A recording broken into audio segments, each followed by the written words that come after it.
Halo semua, di pembahasan kali ini kita bakal bedah satu ide teologi yang, ini bisa banget mengubah cara kita semua melihat harapan. Intinya, ini bukan cuma soal memperbaiki kesalahan yang udah lalu loh, tapi lebih dari itu, ini tentang membangun sesuatu yang benar-benar baru dari reruntuhan. Nah, ini dia gambaran besar dari apa yang akan kita bahas. Kita mulai dari keterbatasan kalau kita cuma mikir kembali ke awal. Terus, kita lanjut ke rencana keselamatan dari Tuhan itu sendiri. Setelah itu kita akan lihat bedanya penebusan biasa sama sesuatu yang lebih dahsyat. Dari situ kita bangun landasan baru buat harapan. Dan terakhir, kita tutup dengan visual keren soal anugerah yang bentuknya kayak huruf V asimetris. Keren kan? Oke, langsung aja kita masuk ke bagian pertama ya. Kita mulai dari sesuatu yang, manusiawi banget. Pernah nggak sih ngerasa pengen banget bisa balik lagi ke masa lalu? Kayak, aduh salah ngambil keputusan nih. Atau bikin kesalahan fatal, terus satu-satunya yang ada di kepala cuma, coba aja waktu bisa diulang, pasti gue perbaiki, ya kan? Rasanya tuh pengen banget ada tombol undo di kehidupan nyata. Tapi gimana kalau ternyata tujuan itu salah? Gimana kalau keinginan buat kembali itu justru yang bikin kita mandek? Gimana kalau fokus buat sekedar memperbaiki malah membatasi potensi kita buat tumbuh jadi jauh lebih baik, bahkan lebih baik dari kondisi kita sebelum bikin kesalahan itu? Nah, dari sini kita masuk ke sudut pandang teologis yang menarik banget. Sudut pandang ini menantang ide kalau keselamatan itu cuma rencana darurat dari Tuhan. Justru sebaliknya, ini nunjukin kalau dari awal udah ada rencana yang jauh lebih besar. Ini nih, kutipan yang jadi intinya. Dikatakan di sini, keselamatan itu bukan hasil pemikiran belakangan. Bukan juga upaya terakhir Tuhan buat benerin dunia yang udah salah jalan. Jadi ini bukan rencana B gitu loh. Ini emang udah jadi bagian dari desainnya dari awal, bukan sekedar reaksi atas kedagalan manusia. Paham kan maksudnya? Jadi poin kuncinya tuh di sini. Tujuan keselamatan itu bukan cuma buat balikin kita ke posisi semula, bukan. Tujuannya itu selalu buat mengangkat kita jadi jauh lebih tinggi dari kondisi awal kita diciptakan. Jauh melampaui keadaan asli kita. Oke, dari pemahaman ini kita bisa lihat ada perbedaan yang penting banget dalam cara kita memandang penebusan. Ternyata ada dua cara yang sangat berbeda untuk melihat anugerah. Di satu sisi, ada yang namanya pemulihan atau penebusan biasa. Ini cuma soal, dapatin lagi apa yang hilang, balik ke kondisi semula, impas gitu. Tapi, di sisi lain ada konsep yang jauh lebih dahsyat. Peningkatan, atau bisa kita sebut penebusan super. Di sini, kita dapat lebih dari yang hilang. Kita diangkat ke sebuah kondisi baru yang jauh lebih baik. Dan kutipan ini ngejelasinnya dengan pas banget. Dikatakan, kasih karunia dan dampaknya itu lebih besar daripada dosa dan dampaknya. Artinya apa? Artinya yang Kristus berikan buat kita itu bukan cuma ngeganti apa yang dirusak atau diambil dari Adam. Jauh lebih dari itu.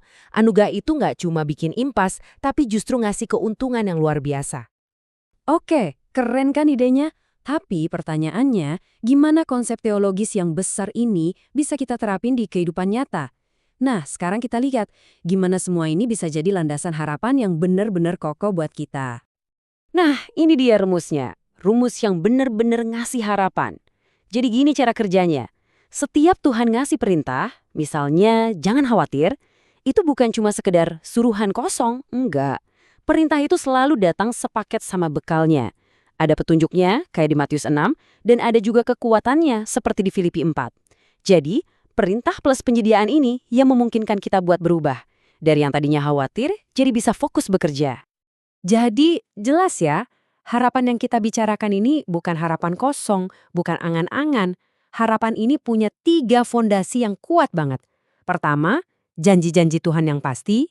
Kedua, rumus yang tadi kita bahas, perintah plus penyediaan. Dan ketiga, bimbingan dari sang konselor lewat firman-Nya. Ini harapan yang beneran ada dasarnya. Oke, biar lebih kebayang, ada satu analogi yang bagus banget nih dari sumber kita. Coba kita bayangin ada seorang pasien yang punya masalah kaki dan kondisinya makin parah.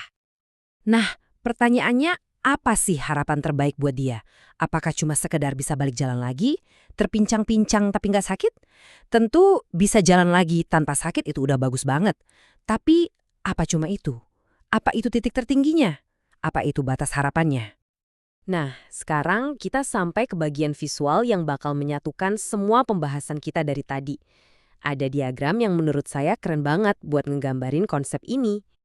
Oke, kita lihat ya. Diagram ini nunjukin kondisi manusia waktu diciptakan tuh ada di posisi atas, tinggi. Tapi setelah kejatuhan dalam dosa, posisinya langsung anjlok ke bawah. Nah, ini garis yang turunnya. Tapi disinilah kuncinya. Coba perhatikan garis naiknya. Proses pemulihannya tuh nggak simetris. Anugerah Tuhan itu nggak cuma balikin kita ke garis awal, ke posisi semula. Enggak, justru anugerah itu mengangkat kita ke titik yang jauh lebih tinggi dari titik awal kita diciptakan. Makanya bentuk V-nya jadi asimetris, sisi naiknya lebih tinggi dari sisi turunnya. Nah, kalau kita balik lagi ke analogi pasien tadi, ini artinya apa? Artinya harapan buat dia itu bukan cuma biar bisa jalan terpincang-pincang lagi. Bukan. Harapan yang sejati, harapan penebusan super ini adalah supaya dia bisa berlari. Bisa mencapai kekuatan dan kemampuan yang bahkan sebelum dia sakit pun dia nggak punya. Luar biasa kan? Logika yang sama bisa kita pakai buat hubungan. Misalnya pernikahan yang hancur. Tujuannya bukan sekedar nambal yang lama biar bisa jalan lagi ya. Bukan. Tujuannya adalah membangun pernikahan yang benar-benar baru di atas reruntuhan yang lama. Sebuah pernikahan yang bernyanyi, yang jauh lebih indah dan kuat dari sebelumnya. Jadi, apa intinya? Poin utamanya adalah ini.